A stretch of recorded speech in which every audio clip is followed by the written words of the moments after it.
In this lesson, we'll take a look at Arnold's Volume Shader. As you can see on the screen, we have a heart-shaped polygon object. I've created a simple background behind it and assigned an AI standard surface material.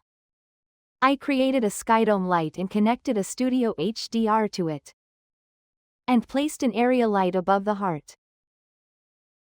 While a polygon is essentially a shell with only a surface, a volume fills the space itself with density data, like fog or clouds. We'll convert this object into volume data using Bifrost and create a cloud-like appearance. The Bifrost example will be covered separately in another chapter. Volume effects such as clouds and smoke are usually cached as OpenVDB files. We then import the VDB file into the scene. Apply an Arnold standard volume shader, and render it. First, go to the Arnold menu and click Volume.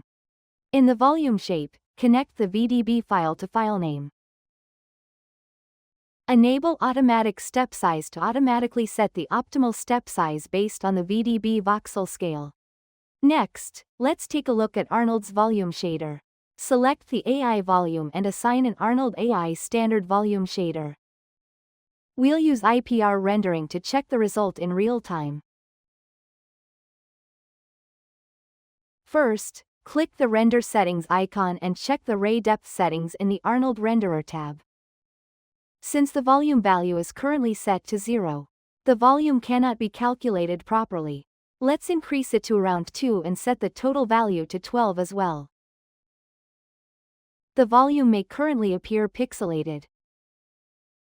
In Density channel, enter voxel fog density from the Grids section of AI volume shape.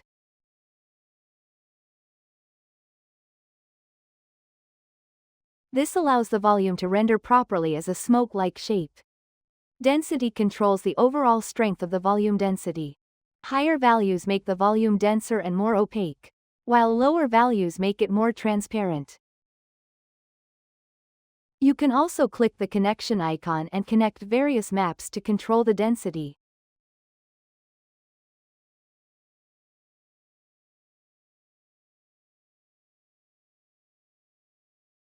Interpolation determines how the values between voxels are interpolated. Setting it to trilinear smooths the volume and reduces the blocky appearance. Next is the scatter section.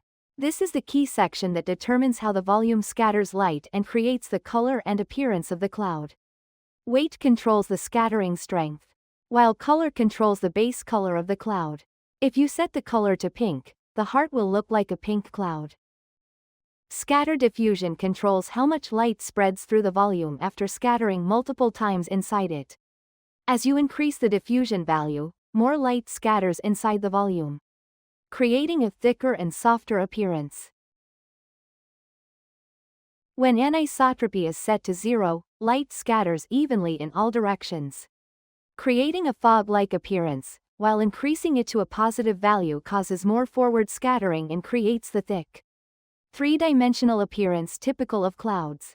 A value between 0.4 and 0.6 is generally considered to produce a look similar to real clouds. Transparent determines how much light passes through the volume when calculating shadows. Depth determines how many times this transmission calculation is repeated. You can connect a map to create a more dramatic effect.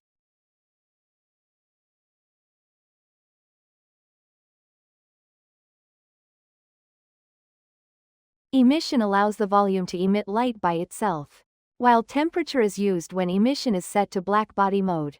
We'll cover these in more detail when we create explosions or fire effects later. Thank you for watching. If you found this helpful, please subscribe and hit the bell for more Maya tutorials. Thanks.